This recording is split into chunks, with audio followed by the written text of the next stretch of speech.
so to just, I think if you look at the scattering, the picture you should have in mind is that you have this very high energetic photon that scatters off the proton. And this basically freezes the proton in time. Or you can see like can see the time dilation or like small distances.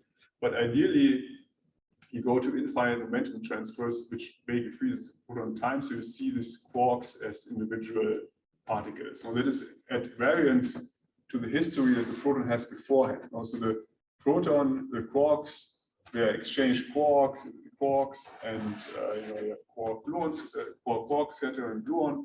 So this all happens at small momentum transfers here, because you're sitting inside the proton, so your scales are basically, like the proton. As if you hit it really hard, you basically take a snapshot of that thing, and you see the proton, at your individual quarks here. And so that is the basis.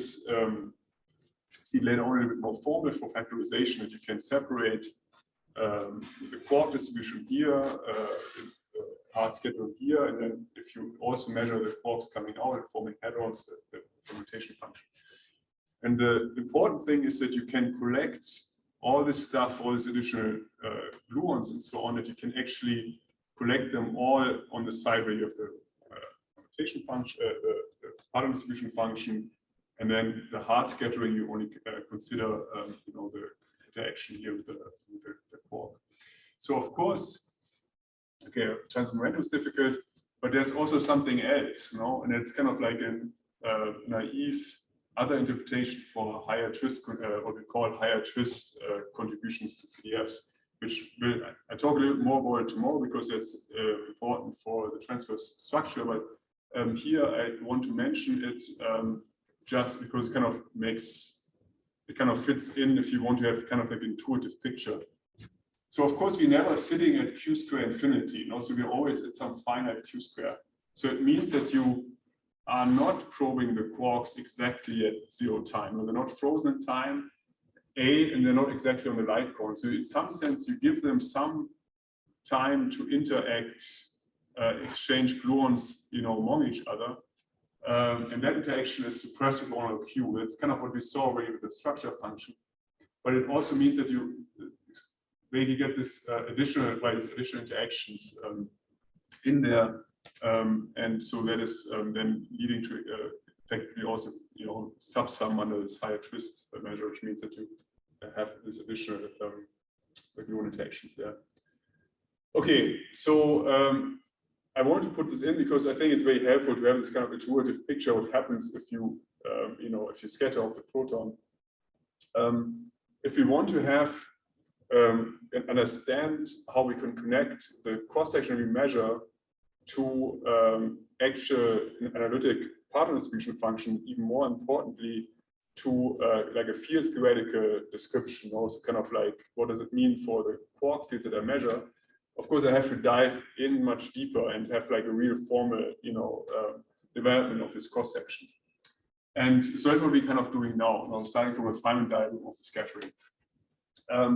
So the first thing I want to emphasize is, so what we talked about so far. I mean, so if you don't really go into the Platonic interpretation and you're kind of agnostic about this, you can make this very simple, and you see the literature often division. So you can divide the cross-section into the electronic part, which is described as the lepton, then the photon exchange, and the hadronic part, which is the idea is that it's basically whatever hadronic structure you have the photon interacts with. So at this point, we didn't introduce quark set.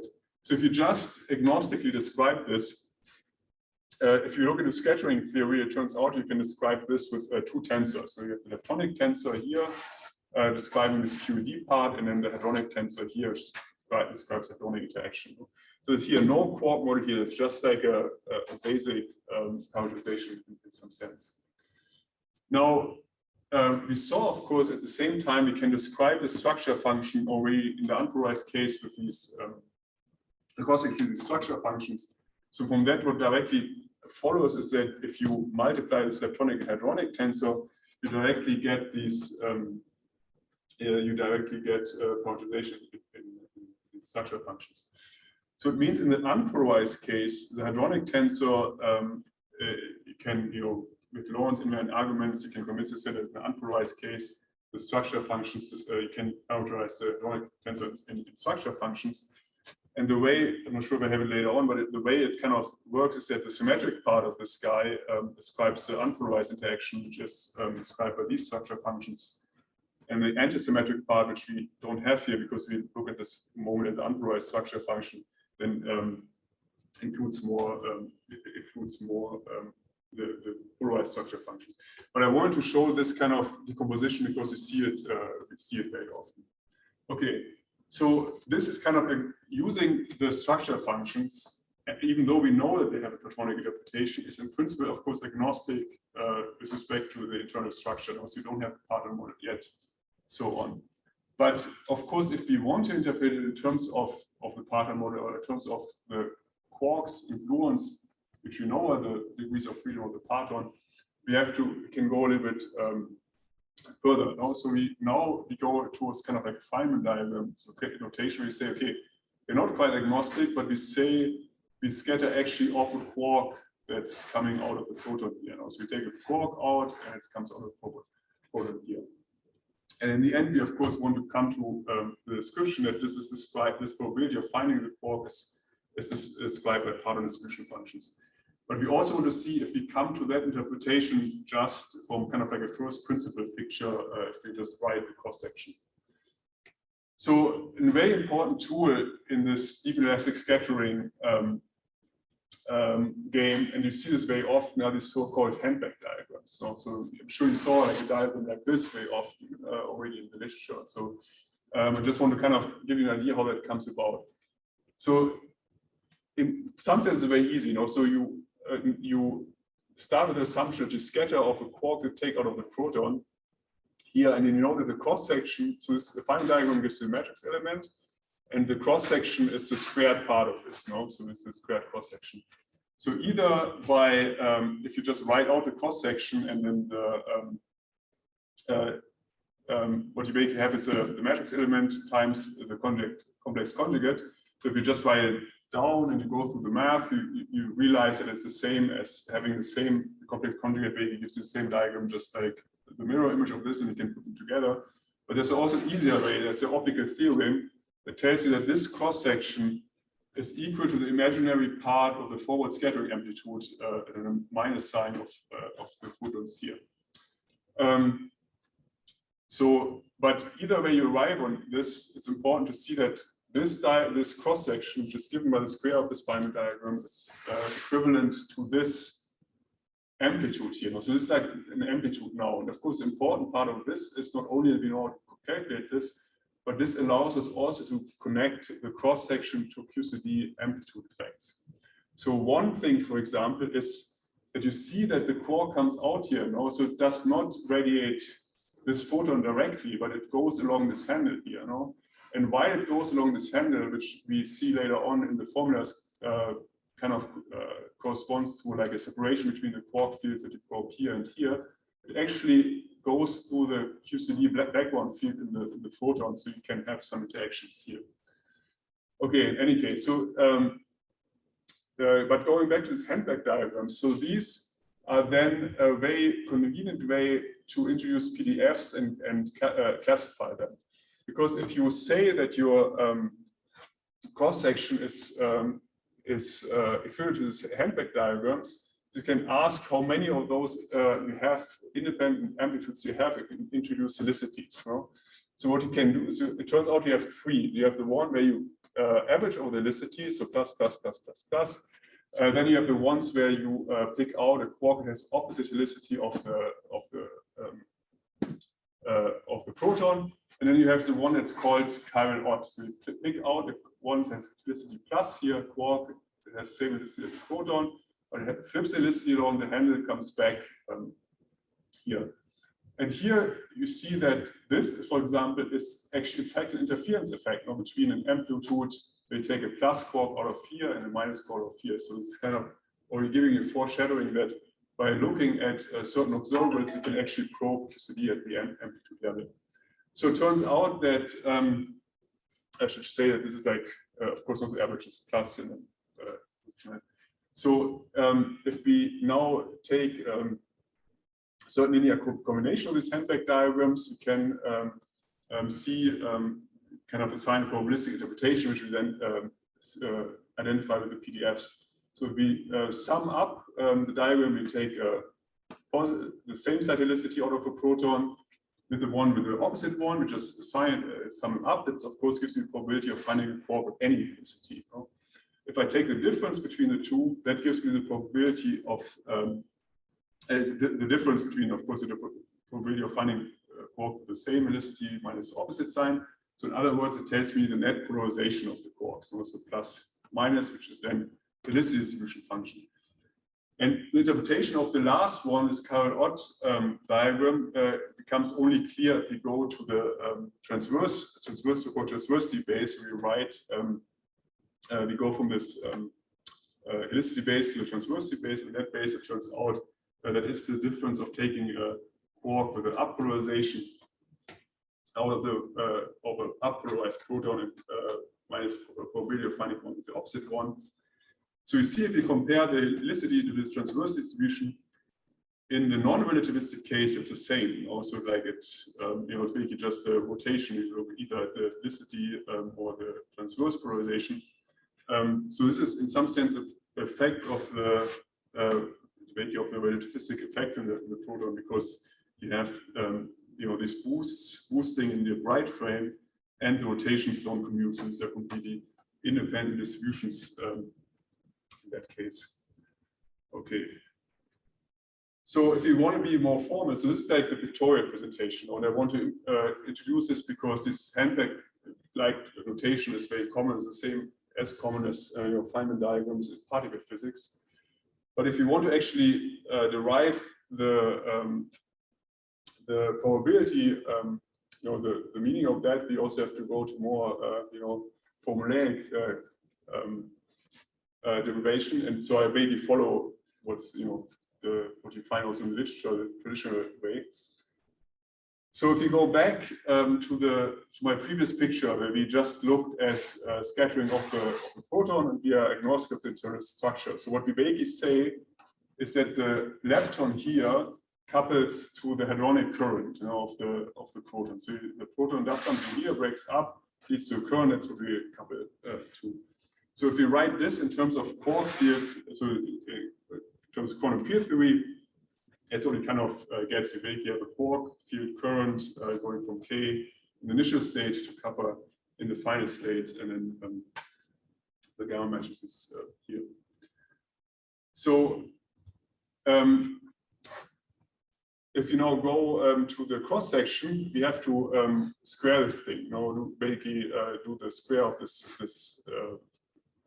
This only gives me the kind of like a Feynman diagram here. So we have to square this metric element, which gives me this expression here. So you have this the current here, and then I have to going from the proton initial state to the final state X, and this is here the complex conjugate piece in some sense, and you have the current, basically the current again. And so we know that since that is the cross section, we can set it equal to the hadronic tensor here. And now we see why it's important to have a complete final state here, because we can sum over all the final states here and come basically to this product of the currents. And with the definition of the current as these, which I had actually here in terms of the Quark fields, I'm not sure why I put it there. It brings me to some important structure here that we always see to describe the photonic structure of the nucleon, namely the so-called Quark-Quark correlation matrix. So if we plug in the definition of the currents here in terms of the Quark fields, what we end up, if we sum over this final state, what we end up is a structure like this. Now. So it's the integral here, or the convolution over these Quark fields, or the psi bar. And so you see immediately in the structure, in some sense, the connection to the handbag diagram. So you basically take out a quark, at one position 0 here, it propagates, and then comes back down at a distance psi here, which is then the other side of this, the other quark field here. Right. And so one thing that's not shown here, which basically is this interaction, the propagation here along the handle, is between these two Quark fields. And so in principle, what you have to put in here is the interaction with background gluon fields. But if you look at the linear picture and you can fix your gauge in a way that it's unity, so you don't see it. But it can lead to interesting effects if you have transverse momentum. Okay, so finally, if we plug this back in the hadronic tensor, we get an expression like this, where the hadronic tensor has these two indices, mu and mu. This corresponds then to traces over this Quark correlation matrix. In some sense, we expand over the whole direct structure. So we basically trace it with a vectorial part, tensorial part, and so on. So that's what you get here. And the trace is just defined as like inserting this matrix structure here. Okay. So one thing I want to mention is kind of like a side remark. So this is a general expression. And what you see in the literature often is that you see just, we see also the next slide, you see only these plus components often of these matrices, which means that you take these light cone components that we know are dominating in deep elastic scattering. So right, that's what we now see in these partial distribution functions. So we can write the hadronic tensor as expansion of this Quark correlation matrix over this full direct structure. So what we can also do is we can just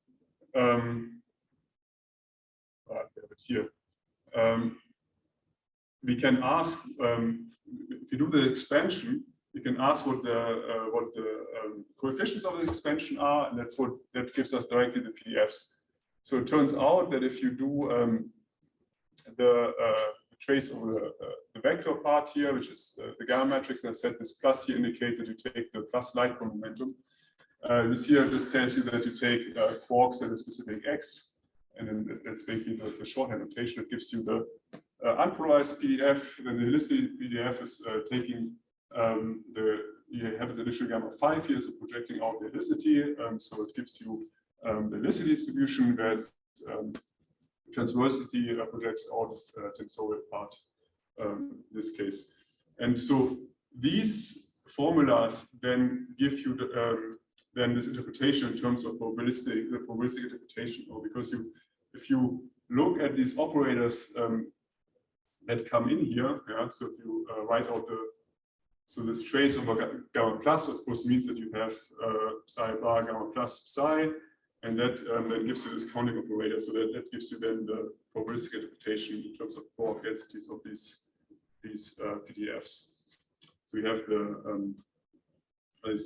unpolarized one in this case, that's helicity and transversity.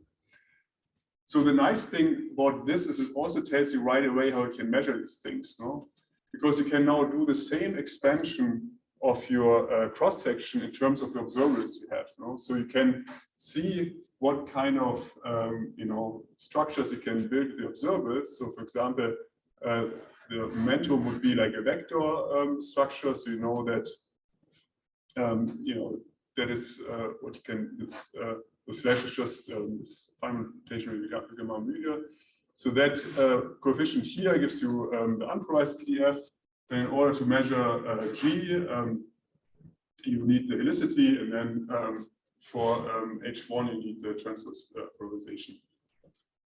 I also want to note, and you see all the gory details in the Jeffrey paper, that you can arrive at a similar idea, namely that the PDFs are coefficients of some operator expansion of your cross section.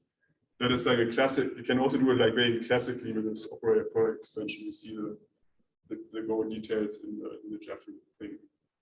Okay, so this was kind of like a lot. So I'm stopping for questions A and B. I want to just summarize. So takeaway. So because now next part of the lecture is just nice experimental results. So we learned about the structure of the nucleon by scattering point-light probes. So the cross-section can be parameterized by structure functions. So it's kind of like a simplistic view. It doesn't tell you anything about the internal structure. It doesn't have any interpretation. So the elastic cases are only dependent on x on q squared. So if we go to inelastic scattering, you also get this dependent on x. So in high energy scattering, the nucleon is observed close to the light front. So if you go to high scales, so high q square or in pp at high pt, long distances, so it's the long distance and short distance can be factorized. So a general way to write the cross section is using either electronic or hadronic tensor. So that is a very general way. It doesn't really tell you anything about the structure or the Quark fields. You can separate the hadronic tensor in a symmetric, which is the unpolarized and an asymmetric part, and this can be characterized by structure function, obviously. But the things become interesting if we parameterize or we describe it in kind of field theory, and there we see that we can write hadronic current in terms of Quark fields, leading basically to this Quark-Quark correlation matrix, and the expansion of this Quark correlation matrix then gives me the PDFs. And if I just use the part that are on the light front, it gives me the leading twist contributions, which I usually give it this plus sign. Yeah, okay, so and then at leading twist, that's where I get my probabilistic interpretation. So I also want to make the point that, okay, so let's see. So of course, we can do a lot of calculations on the lattice, and here you see the kind of the disconnect also because the PDFs, as we see, is something we measure the light from component. So namely this plus component have this probabilistic interpretation, whereas lattice is something we just measure in calculating Euclidean space. There's a mismatch here, needs to be connected.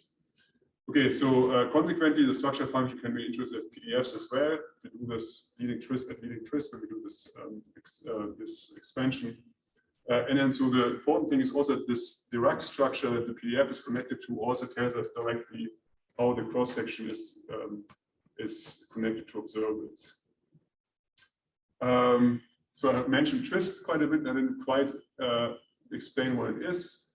And the reason is because it's complicated. Everybody gives you a different definition. Here I just use this what's called like a working definition, for example, by Jeffy. So it's just it's just a suppression by 1/q, and the twist is then its exponent where you subtract 2. So it's twist 2 is no suppression, twist 3 is suppression by 1/q. So it's very complicated. So often you see like a pure twist 3 effect is in fact an interaction with another gluon field. But yeah, so that's something which I hope that it's maybe, I don't want to expand here because it takes time, but it was something I was hoping to have like in one discussions here if people have questions, but okay, maybe tomorrow. Okay, good. So this is all what I wanted to say about the theory, or like it's not even theory, I'm not a theorist, I'm an experimentalist. So this is kind of like the formalism foundation to understand what we measure. So now I want to just last half hour, maybe a little more, talk about measurements and what we actually learned about the unpolarized structure of the nucleon. So you're probably familiar with a grid like this, how we characterize the particle distribution functions. So we have the proton polarization here along this axis, and here the quark polarization inside the proton here, unpolarized over transverse. So we kind of introduced this diagonal one here, so the F, G, and H. We talk about this first, but you see then tomorrow we're also going to fill in these other fields here. So let's first talk about the unpolarized distribution function and what we learned so far about this. Of course, we have been doing scattering experiments already for decades and decades, so it's like a bunch of data here. So I kind of like this slide to give you some idea where we already have experimental results. So this shows you the different, so just EP facilities. Okay, so it's actually plot by Alberto, look at that. And they're classified by luminosity and center of mass energy. So it kind of tells you how we explored the nucleon now, because luminosity, in some sense, if you think about photos or like, for photography, it tells you how much exposure you have, and also if you have a lot of statistics or little, so how many contrasts you have. And then the energy tells you how deep you can see inside the proton. So going from low Q square, elastic scattering, up to a very high Q square to the Quark scattering. So the point I wanted to make here is that people are probably familiar with Hermes or EMC, so you know, Compass, kind of like pioneering fixed type measurements. So these are in the advanced Quark region because this is kind of determining a lot of the structure we see externally and also accessible relatively modest energies. But I think it's often surprising to see how big this jump is in terms of luminosity to modern like JLab. So we see what, you know, what big difference JLab 12, what a big step it makes towards previous fixed type experiments. And this jump really enables you to, you know, map out 3D structure here. There are also high luminosity experiments here at Mainz, but this is at very low energy, so if only elastic scattering won't be learned so much. Then you have the ERC here, and you see this is higher luminosity than Hermes and Compass, but it's still way less than you have at JLab. Of course, some of it is made up by higher multiplicity and so on. But you see that in certain kinematic regimes, I mean, JLab data will, you know, be very competitive, certainly, you know. And so the main thing for the ERC here, these are still like the old proposals here, but really is mapping out the blue here, which you couldn't really do before. So of course we have H1 and Zeus, which I'm talking now for the unpolarized part quite a bit, at very high energies, but very, very low luminosities. Okay, so right, so H1 and Zeus. So every talk about the unpolarized structure has to talk about the Hera experiment, because for the longest time, these experiments are really the ones that determine the unpolarized structure of the nucleon. So everything we learned about PDFs came from those experiments. That has changed as a show, like in all the LHC contributes a lot to our to recent fits. But since this is the DRS data from Hera is still kind of extremely, you know, extremely clean data. It provides kind of like a foundation to which we compare everything, which we maybe theoretically don't understand so well. Okay, so that was so far the world's only electron positive collider. I had two experiments, H1 and Zeus. You saw the total luminosity is not very high, 0.5 inverse femtobarn per experiment, but I mean for unpolarized measurement certainly you know, sufficient. For polarized measurement, of course, it becomes a little bit more questionable. So as a collider, so you have high energy, very good acceptance, XQ square range, and you have charge and neutral current interaction, which gives you some flavor sensitivity, as I show you to the quarks. Okay, so the first basic measurement that you probably saw often already, and we shows is the F2 measurement. So F2, as we saw the structure thing F2, we saw it has interpretation as the sum here weighted by the charge of the quark of the different quark PDFs.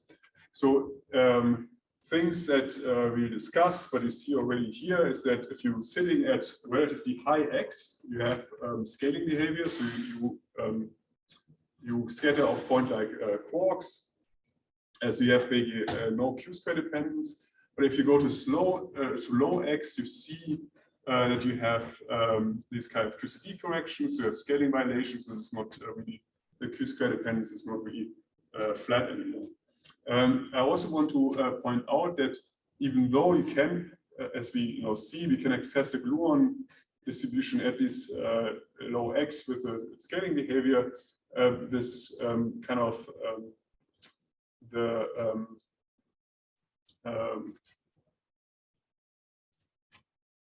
this lever arm becomes smaller and smaller as you go to smaller X, because smaller X corresponds to lower Q squared, as we see here. Okay, so if you just believe this formula here, so this basically allows you access to the sum of the Quark distribution functions.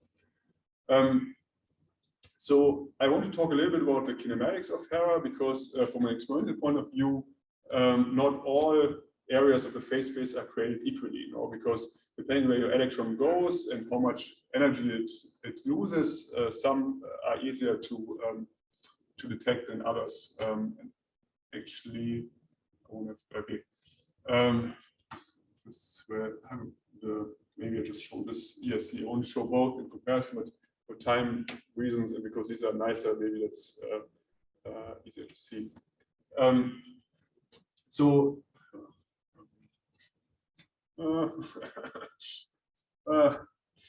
any case, just start with this and we go later on. So this is like the scattered electron kinematics. You have X versus Q squared. And so there are different things to point out, which experimentalists among you are probably already familiar with. So X can be written as Q squared in the center of mass energy over Y. So that means that a specific, you have a correlation between X and Q squared, so which is given by Y. So if you are sitting at a specific X, like your Q square range is basically limited, obviously, And these parallel lines are lines of Y, so basically the energy transfer of the electron. Then what you see here too are lines of equal electron energy. So it's like these dashed lines here. So you see that there's like a big line where, so we have an incident electron energy of 27.6 GeV. So there's a big area where the electron basically has the same energy as it comes in. And then it changes a little bit. If you go to the backward direction, it picks up basically the energy of the scattered proton. Goes backward, has a very high energy here. So now you can say, hey, why, how is it possible that this is all the same scattered electron energy, but it's different? Why? So the reason is basically because this interpretation as Y as this fraction is only valid in the lab system and not here. And we see this actually will, of course, create some problems because what you want to measure in the end is the energy transfer of the electron to the target. So that is very close to the incident electron. You will have some issues to with the so for high X, we see this effect that if you go to, so this is a hadron energy that you detect. This is the hadronic final state kinematics is X and Q square. So what happens if you go to high X, the hadrons tend to have the same energy and going very forward, no matter what the Q square is. Basically is due to the fact that the hadron energy beam has so much energy that a little bit of kick that you give it the electron doesn't really make a difference. But it's the same for Erc kinematics, which may be a little bit more up to date. And I like the color code here. So it's a different energy 10 on 100 GeV, but the message is kind of the same. So the Erc has a spiral region. I think Doug maybe talked a lot about it, so maybe you already discussed all this. Then you have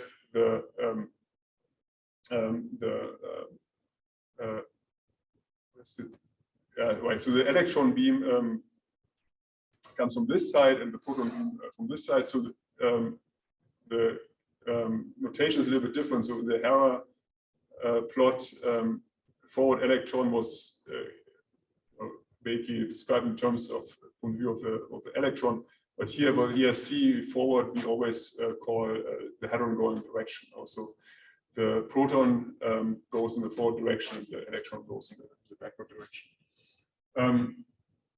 So this is the kinematics for the Erc, for the electron, X and Q squared. You see something similar. So you can see here a line where the scattered electron actually has the same energy as the incident one. And then if you go to kind of lower X, the electron tends to lose energy. Whereas if you go to higher X, the electron tends to go more backwards, and it picks up the energy of the atom. So it actually has a higher energy than it goes into. So here you see the angles, and you see it goes more backward. So for the hadron on the other side, especially if you go to high X, where a lot of the physics that we're interested in is the hadron tends to go relatively forward here in the hadron end cap. I think we're not talking about instrumentation too much here. Maybe it's this one plot. I think Doug at a seminar probably discussed all this. So it explains maybe the structure of this detector that most of the hadrons at reasonably high X go in the hadron end cap, where you have also PID. Electrons go a large part of this phase that goes in the end cap, where we have very good electromagnetic chemistry to also measure the energy. Okay. So this is the kinematic that you see in the collider.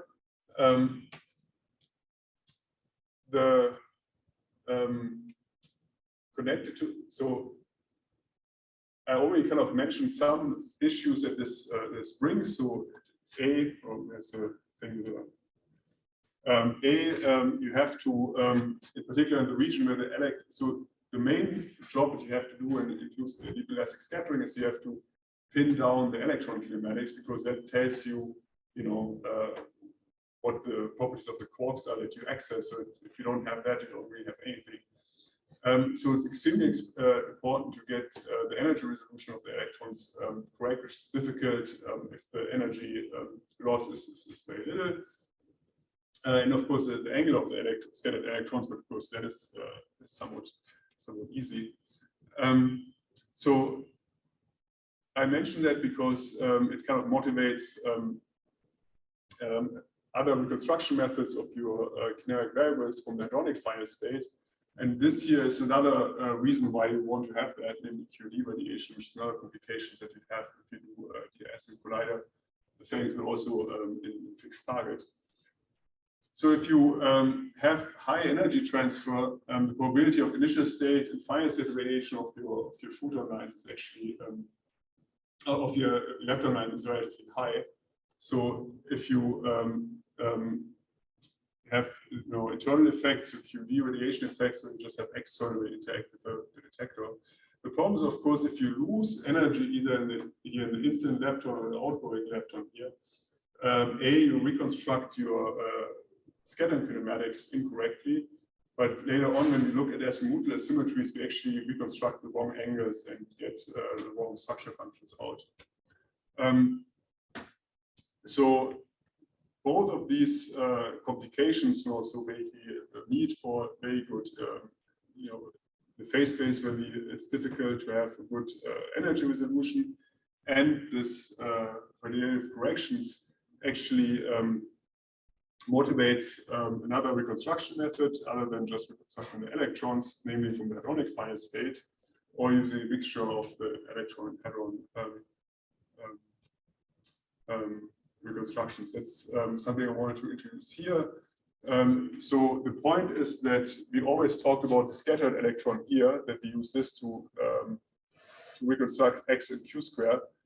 But of course, what you can also do is you basically conserve energy. So if you transmit a momentum here to your quark, what you can also do, you can sum up all your hadronic final state to reconstruct the event kinematics that way. And that's really something that was pioneered at Hera and what made a lot of energies, a lot of measurements possible. The main motivation, I didn't have that. So the advantage that you have then is that, as you see here, if you just look at the calculation of X as Q squared over Sy, you see that if Y gets very small, this diverges. In particular, as the relative uncertainty on Y gets up. So I don't want to go into the details, but if you reconstruct X from the electron, you see that the uncertainty goes like 1 over Y here, and then has the relative uncertainty of the electron energy here, which makes it explode at low Y. But in the hadronic final state, if you construct Y there, the advantage is that the Y calculation uses the relative kind of missing transverse momentum in the hadronic final state, whereas in the electron case, you have this 1 minus the missing transverse momentum in the electron case. So you have this kind of complementarity. So if you have a bad resolution for the electron, that is something that's going to bite you at low Y because you subtract a lot, and this is like a large value. But the hadronic final state is the other way around. So you have so these pictures here show you for different values of Y. So it's like X and Q squared here, which some of these labels are missing. It just shows you the number of events staying in the same bin. So it's the electron method, the double angle method, which shows you which uses both electron and hadronic final state, and then JB method, which only uses hadronic final state. Both of those relatively quickly in the interest of time, so that I find some details here. But I think it's an important thing to remember, especially if we talk about charge current reconstruction. And the point is that depending what methods you use, you can basically expand the region where you have high resolution here in XQ squared. Yeah, right. And as I said, in particular, this is important for events where you don't have the scattered electron. So these are events when you have a charge current interaction here. So if you have, instead of a photon, you have a W exchanged here, you only have an electron coming in, a W exchanged here, and a neutrino coming out here. So in that case, you can only use the hadronic final state to reconstruct your kinematic variables. So you might ask, okay, why is that actually interesting? So the reason for that is that if you have a weak interaction, this leads to additional structure function that allows you to access the flavor structure of the photon. This was really one of the kind of like a highlight measures of Hera. So if you look at the cross section of EP going to W plus or minus and the neutrinos, as I said, neutrino you can't reconstruct. You get these additional structure functions with F2 as before, and then you have this additional structure function F3. So I want to point out that depending if you have W plus or W minus here, you have either plus or minus F3 here. And you can, similar to this Rosenbluth separation, you can separate the structure functions here by their kinematic dependence. And you also have FF. So as you know, if you say the photon is mainly U and D quarks, I can produce a W with merging a U and an anti-D. Can basically separate them. But I can also use it to access the strange distribution of the photon. So for that, I look at actually interactions where I tag a charm quark in the final state, where I displace vertex or so on. And that then gives me a modification of these structure functions, which basically, gives me the probability that the charm quark was generated from a D quark, a strange quark, or a U quark somewhere probably. Since in this case this CKM matrix element BCS, so see here, is by far the largest, this is a very good probe for the strangeness distribution. Similarly, if I don't tag charm, as I said, I'm mainly sensitive to anti-U and D, just because W, that's kind of a preferred way of being created. And so if so it's not written out here explicitly in the structure function, but if I write both of these out, it turns out that the unpolarized charge current interaction is sensitive to the anti-U.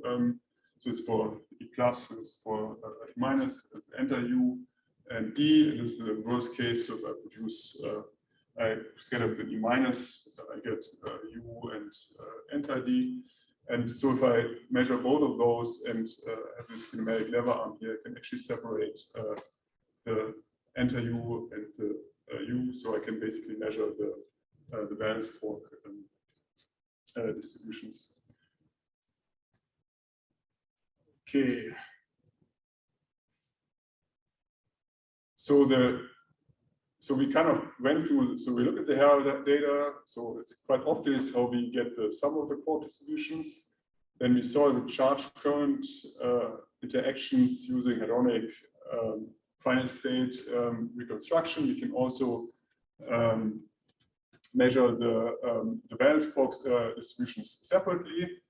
And so the last thing we still have to do is how to get from the Hera data the gluon PDFs. And so you already, of course, have some inkling from the previous lecture. This is going to be done looking at the scaling violations. So the idea is that, of course, the higher I go and lower I go in X, the more important interactions with the gluon is going to be, maybe these QST corrections. and the Q-square dependence. So it tells you something about the gluon distributions. And the way that happens is via the D-Lab equations. As I increase my Q-square at a given X, what happens is that one way of looking at this, of course, that I increase the resolution of my probe more and more. So instead of just looking at this whole, average kind of blob of a Quark field, I look into the details, and I also see the Quark line here, radially additional gluons. So instead of just seeing the Quark and the gluon here, I see the additional gluon here. And this is parameterized by this D-Lab equation. So the idea is that the dependence of the Quark distribution functions over Q-square is given by the convolution of the Quark distribution function with this D-Lab kernels, in this case PQQ. So it's the idea that the Quark generates basically another Quark. So it's the QCD common process to have a Quark radiating a gluon. So I still have a Quark, but it will have a lower momentum. And then, of course, the other thing how I can find a Quark in the final state is that I have a gluon, and the gluon splits. And so then I have another Quark that I have sensitive in. So I have this other kernel, the P, G, Q. So it's like D-Lab kernel is always red. They kind of like from right to left. So the gluon becomes a Quark. Similar to the gluon distribution function. It can happen if I have a Quark radiating a gluon. So it's like this P, U, Q, G kernel, or a gluon can just radiate another gluon. And then this convolution is defined as integrating over all higher X. So if you if I have this kernel convoluted with this say the Quark distribution functions, what I do is I go from this fraction y starting from x going to 1. So 1 is basically arriving at the same x. If I start at x, I'm at 1 here. So basically integrate over all quarks that have a higher x, so higher momentum fraction, because all this I can do is I can lose energy, and I multiply by the splitting kernel. That gives me this like energy loss fraction. Right, so it's like a total representation of this kernel. So the main takeaway message is that way, of course, I can access lower distributions, but in order to do this D-Lab evolution, I need to load a PDF at all higher x. So always the higher x comes in. So another way I want to mention, well, it's more a question of theorists. This is a traditional way of like introducing like D-Lab equation. Like it's like this idea. Okay, I take look at things more and more size. It's smaller, higher Q-square. So my magnifying glass gets bigger, and so I see more interaction. But another way is also saying, okay, so I provide more and more energy for this reaction, so I have more and more phase space also to radiate something. So what I really have to do is I have to resum this, kind of deal with these additional gluons that I can radiate. So if I write this in some sort of like QCD cross section, what I really want to have to do is I have to sum up all these contributions of these gluons, which comes under this name of resummation, and so it leads to these logarithmic enhancements here that then basically correspond to the D-Lab kernels. So I mention this because this comes then later on in the TMD picture, where there are more degrees of freedom in this, what I have to consider.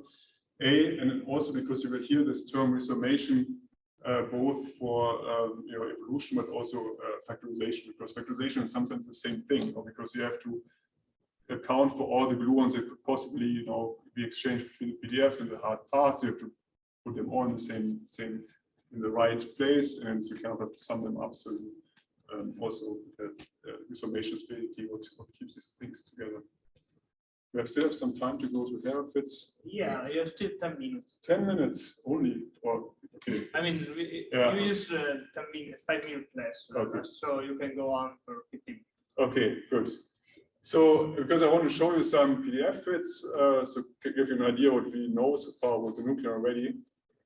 So, how does it work to fit PDFs? So, for example, if I take the Hera PDFs, so it's a typical PDF fit.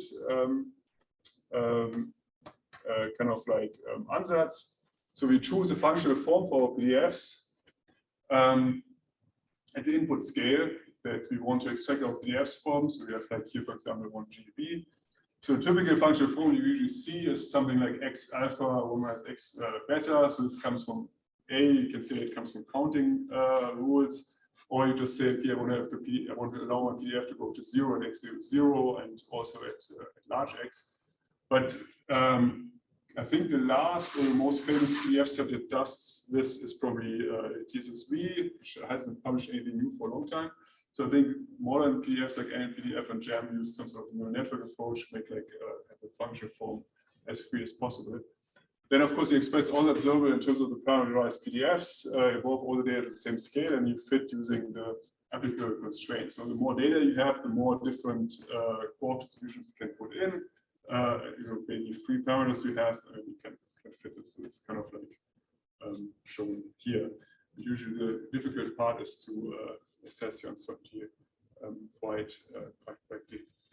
So let's first look at the PDFs from Hera. So I basically spent a lot of time on Hera because classically that is basically where the PDFs were extracted first. And the really nice thing about Hera, it's special in the sense that the data is sufficient to extract the PDFs without any other input. Now, because you have this charged and usual current measurements, and E plus and E minus, and you have charm tech data, you can, from the same experiments, you can basically self-contained fit all the PDFs, which means that your systematics are very well understood. So this is a typical Hera, this like a famous Hera PDF fit, as you already know, 10 years old, but you see it often shown anyways. So what you see is that you have the valence quarks, D and U, and as I showed you, so this is basically coming from these charge current interactions, where you actually can extract or subtract the valence quarks. Then they have the C quarks here separately, so it's basically sums the U and D quark C together, and so this is part constrained quite a bit from the D-lab equations, as well as is the gluon here. And you see this typical picture where the gluon distribution and C-quark distributions explode at low X. Yeah, so here it's just showing. So this is the data that's covered by Hera and fixed data, and D-lab basically allows you for a fixed X to go to higher Q square. And so this is kind of where the first set of the LHC and the Terratron PDFs were taken from. So this is, of course, gluon and C-quark. So the gluon distribution, even though you can access them from scaling distributions, scaling violations, this is of course a little bit limited, no? Because if you go back to the Hera data set, you see that your lever arm, if you go to in the scaling regime at high X, there's not a lot of scaling violations, so that's not very accurate to determine it that way. And if you go to very low X, just because your kinematic plane, this triangle at low X, low Q square is very very small, you don't really have a large lever arm. So in this kinematic region, it's of course also important to access the gluon distribution, directly. And the way to do this, PP colliders. So this is just a picture from Rick. But again, so there is V collider. Of course, you collide a proton, another proton. So you can, if for example, you're in a region where you have valence quarks here, you probe directly the gluon distribution here. But generally, you have the disadvantage that you collide. You have the convolution of two PDFs, which are a little more polynomial. yeah, so this is just some introduction of the kinematics. So if you have, say, a jet in PP, you can use this, you typically show it in terms of mobility and PT, and you can relate the partonic X of the first proton and the second parton at leading order. You can describe with PT and the durability here, which gives you some handle on high and low X. But in general, you know, this is very less precise than a Silis. So the other thing I want to see, I mean, this is very brief because I'm sure Felix talked, you know, a long time about jets, so should know everything about jets. And I think Felix talked is kind of like a good kind of indication of what changed. You know? So at Hera times, so PP data was theoretically not really well understood, so it was really important to do this in Silis and do it very precisely. But nowadays, over the last 10 years, understanding of PP kinematics, particular jet physics, made such big strides that a lot of the PDF constraints are now actually coming from PP. So here, I just want to show the impact of the LHC data on the Gluon distribution. So this is from NPDF 4.0. So it's using neural network approach. It's a reduced generation. And what I want to make is you really see if you don't have jets in there, the uncertainty in particular here at somewhat higher X on the Gluon distribution is actually very, very large. If you put the jets in there, in particular dijets here, they become relatively small. And this is basically because from the Hera data, you can't access this high X in scaling validation. So high luminosity colliders also now have, as I said, are far more dominating. So there are many probes, so I don't have the time to go through all of them. These are just some example. So we have jet data, which for some reason rotated here. So in my original one, that should be upside down, but these are jet cross sections. We have Julian cross sections, which helps in flavor separation. So even though you think at the LHC, you don't, make all collision at relatively low X, you can actually go to high X by requiring some high mass final state, for example, top production, which also allows you to go to fairly high X and so on. So if you look at, for example, NPDF 3.0 input, you see now that you have enormous amount of data in there. So 3.0 is already a few years old, and I'll show you how that changed. So back then, you see that the Hera data was still dominating the data points. You have like 1,300 data points here, and then you have, from other experiments, so old fixed target data and Atlas, just a few. But this changed massively if you look to the latest extraction. So this is NPDF 4.0 data sets, and you see just the amount of processes that are included here, elastic scheduling, fixed target Julian, heavy quark production to get at C-quark, jets, dijets, photons, you cover like a ton. So I think it's fair to say that nowadays, even though the Hera data is of course super important as a baseline, I think a lot of the constraints actually comes from BP. And so this is what expected from PDF for the separated valence quark, the strange U bar, D quark, bar, and C. And what you see compared to the Hera fits here, also that we separate the C quarks now in U and D, which is another interesting topic, which I was hoping to come to today, but I'm not sure that's actually going to happen. But the message here is all quite separated, very high precision. There's still questions remaining with C and the U-D bar ratios, which I want to talk about a little bit more in the last couple of minutes. First, okay, strangeness, I already kind of mentioned that is something, there's some interesting points. So strangeness has been like a long-standing problem because, of course, it's a C-quark inside the proton. So if you think about the proton wave function U and D, you don't really think it should be somewhat suppressed. So what do the measurements tell us? So there's some. How long do I have? 5 minutes. 5 minutes. Okay, let's talk about strangeness and the intrinsic charm. We do the C-quark stuff.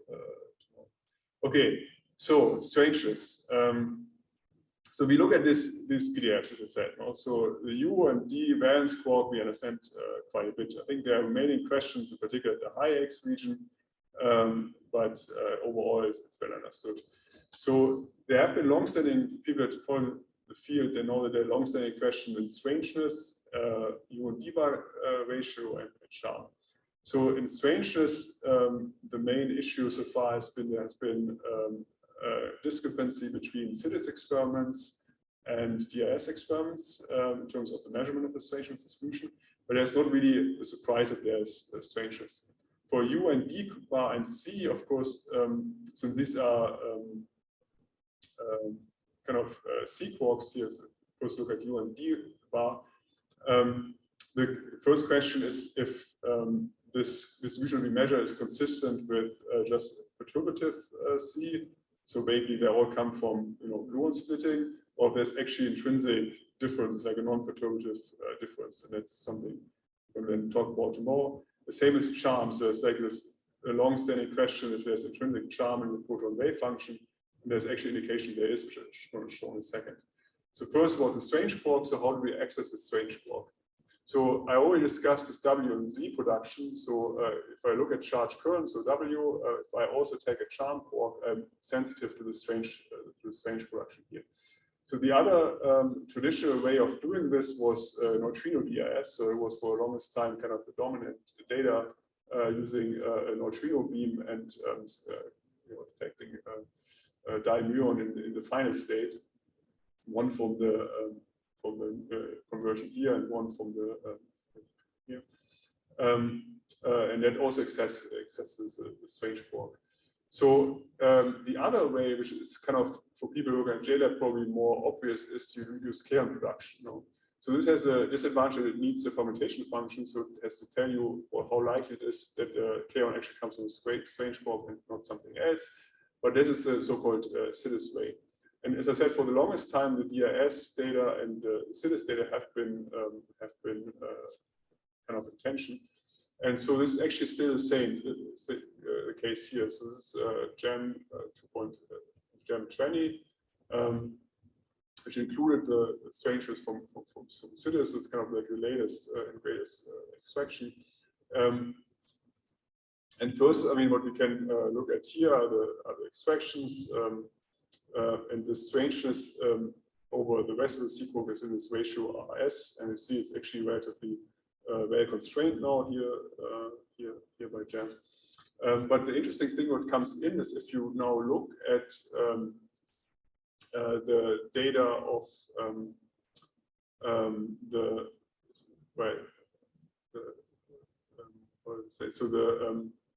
chi-square of the data, if you fit the CITES experiments and the DIS experiments together, and if you look at the plus and minus data, which describes the fermentation function, you still see like a tension here. So the chi-squares basically go up, which basically means that they're not described equally well. So there's still some tension there. So the other interesting thing that actually kind of realized while preparing this talk is that if you look at the charm quark distribution, so there was for the longest time the question if there's intrinsic charm in the proton wave function. So one way of measuring charm is, for example, in Z plus charm production here. And so relatively recently, LHCb actually measured this and measured an enhancement with respect to the expectations. And if you put this now in, so for example, in a PDF, you see that the fitted charm is now, this curve here, this blue and orange here, and these are the arrow bands here. So if you compare that with the perturbative charm, so you say all the charm is just generated perturbatively from gluon splitting and so on, this looks very different, also with a high significance. So I think right now, we're kind of convinced that there is actually intrinsic charm in the proton wave function, which is kind of, it's interesting, it's a more perturbative effect. Okay. I think I'm out of time now. Yeah, you have still 1 minute. Up to you. Okay. Well, unless I can, there's nobody after me. Interesting. Okay. Yeah, it's the last slide. It's just like curiosity. I mean, we have time for, we just stop in on time just because it's kind of long. 2 hours. So here, the obvious question is, so what is the impact of the ERC data on our knowledge of the unprovided PDFs? So it's shown here. It's from the ERC yellow report. So the interesting thing here is, in fact, that if you look at these different extractions, so GEM and APF, I think we have CJ and CT, but I think the main ones are GEM and PDF in some sense. So ERC reduces the uncertainty quite a bit. Here the gluon, particularly what ERC is built for. But interestingly enough, it also increases the uncertainty for some, which is supposedly an artifact of the calculation. But that was kind of very interesting thing. But overall, you get a reduction of, to some of them, it's like very significant. Okay, I stop here and then I talk about the C-Quark symmetries tomorrow. Okay. So I thank you for all the students. So Anselm for the lectures. I'm sorry that they're cheating for you online. And I open the session for the question of the students. Let's see. Flips. Yes. I hope it was for raised hands. Oh, there is a question. Mathieu, go on. Yes, hello. It's a question about the W boson. So you speak about a little bit about that. Is it possible? Well, I guess it's possible, but to do the same interaction but with Z boson. And is it changed from the function S3, or it's the same S3, or it's another one, or no more S3? So I'm sure so you can of course do it with a Z. So let's come, for example, this measurement here sensitive to the charm. So the couplings will be different now. So depending on you basically have the so there are two issues. So if you do so right, so you can do the same thing, and then you do get different structure functions which are depending basically on the weak charge coupling of the Z to the quarks. Does this answer the question? Yeah. Okay. So and so just a follow-up question. So the PDF will be different if we probe with a photon or with another boson. So it's not, we don't have the same PDF at the end. It's right. Say again. Can you? Okay, so if we probe the proton with a photon or a Z boson or W boson, we didn't have the same PDF at the end. So you have the same. So the PDFs are the same. The PDF is a platonic interpretation. So that's what you want to extract in the end. But you don't have the same structure functions. So if you parameterize the cross section, you do it in terms of structure functions. So if you do a Z and the W, you get an additional one. So this F3, and also the meaning of F1 and F2 changed a little bit. And the structure functions, if you then do the interpretation of the structure function in terms of PDF, the PDF set changes then, because there you get the it depends how you couple to the quarks. So if I go to this very naive picture that I have of F2, so it's basically the idea is that that's driven by the particle distribution function, so the quarks, and then the coupling of the quarks to this interchanged photon. So in the terms of if I just do the electromagnetic interaction, that coupling is basically just given by the quark charge.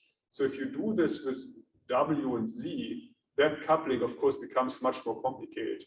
So you couple through the superposition of the quarks, because the weak force doesn't couple to different kind of like states there, and you get the CKM matrix elements in there. So the advantages, particularly for the W production, is that you get these strong sensitivity to the flavors. So if you tag charm, you can access the strange. So if you don't tag the charm, you're basically mainly sensitive to U bar D and D by U, depending if you do W and plus and W minus. And then the other very big advantage that we're going to see tomorrow is that the parity violating coupling of the W also allows you to pick out specific quark helicities. Yeah. So it's a whole kind of like different, much more complicated if you allow, basically for Z, Z and W coupling here. But it basically means that the PDFs are the same, but this whole part, basically what's an electronic tensor, like everything that tells you how you couple your electron couples to these quarks, that is basically has the whole structure of the weak force.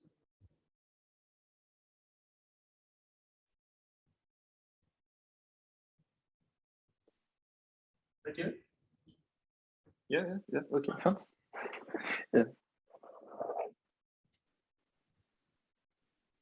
Are you satisfied for the? Yeah, thanks a lot.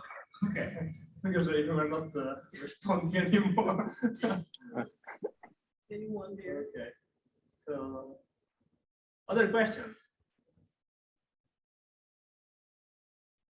See any? I have a question about this slide.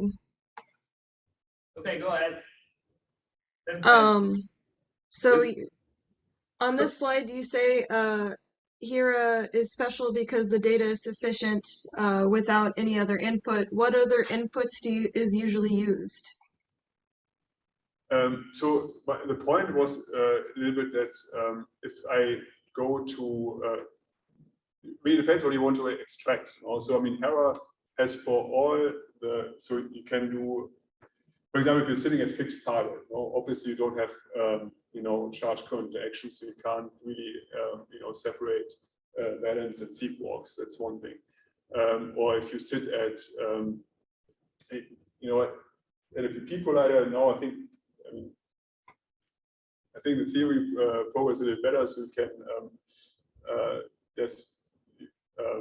you have maybe more chance of doing this, but per se at a PP collider, because you don't have access to the platonic kinematics, it's difficult to really extract the X shape of these PDFs. And so typically, if you have these global fits, you put in, for example, you want to access strange quarks. So you need the fragmentation function from E plus and minus. So for example, you want to extract strangeness just from CITES and E plus and minus. So you have the CITES experiments and the plus and minus experiments that you have to somehow marry. So you have this like correlation between systematics and so on, that becomes difficult. But if you have, at Hera, where you have, the charge current and the neutral current experiments, you can basically get this from the same data sets. This is, does it make sense? I mean, it's really maybe having other inputs, right? It's one way of saying it, but it's really, I think, more accurate to say that at Hera you can, where you have everything to extract the PDFs, very precisely. Whereas at other experiments, I am not convinced that you can use only PP data and extract the quark distributions in a precise way, actually. Yeah. So maybe so I think that the answer is that Hera is self-contained. Like you get the gluon, you get the C quarks, you get the valence quarks, and you need the Hera data. I think you can maybe say that to pin down, the shape of these distribution functions. Okay, thank you. Another, for the strangeness, another constraint that's used, there's like some, so there are other constraints, which I probably shouldn't say them because I probably made a mistake. Yeah, okay. Okay. I don't see any other questions, Felix, so you can go ahead. I was wondering about you mentioned at the end, right, that the gets larger for the EIC. Could you Yeah. comment on why that happens? That seems very odd. Okay, maybe I shouldn't. It's not really part of like a lecture. So I had a discussion with Nubo actually about this, and he tried to, or he convinced me. I'm not. I mean, I'm not a theorist. So the idea is the way it's done is they take the data they have and then they generate ERC2. They have the ERC at the same point and integrate with fit and see what happens. But the uncertainty is on the cross-section level. So and then if they run it through the fit, then they get maybe this increased or decreased uncertainties. So it's in some sense like some sort of residual effect that if you kind of constrain the cross sections more, you can have like more tensions between the data sets somehow, and that leads then somehow to these increased uncertainties. So I'm not sure. I didn't quite understand it at the basic level because that kind of for me means that you didn't generate the pseudodata at the right point. Yeah, so the expertise for this is in the house. Like I found just saw this plot, and it's like, okay, I put it interesting because we sell the ERC as like, okay, we, of course, mainly for the polarized structure, but also, you know, the unpolarized one. And we look at these plots and they're like, oh, yeah, certainly we shouldn't run it. And certainly this goes up by a factor, so we shouldn't do it. But I mean, in fairness, I think this effect's understood is maybe not the best way to show it. But yeah, you see an uncertainty reduction over a wide range, but one also has to say the ERC, of course, I mean, there's a lot of like caveats on the ERC data if you understand the systematics enough and so on, so that's very uncertain. But the biggest impacts will be on things like the nuclear PDFs, nuclear fragmentation functions, polarized PDFs, and so on. But yeah, it's like funky if you look at the yellow report, you see that plot. But that's in the yellow report. It is in the yellow report. In your report saying the EIC will make the uncertainty larger. Yes. Well, some, like, I mean, it's also disagreement between the groups. So here it's like PDF says you half the uncertainty, the other one goes up. So that's what it is. Okay. So I don't see any other question from the chat and any present. So last occasion for today, last question. We have still also tomorrow. Okay. If there are no other questions, I will stop here. So I thank you again, Ansel, for the lecture and also for answering the questions.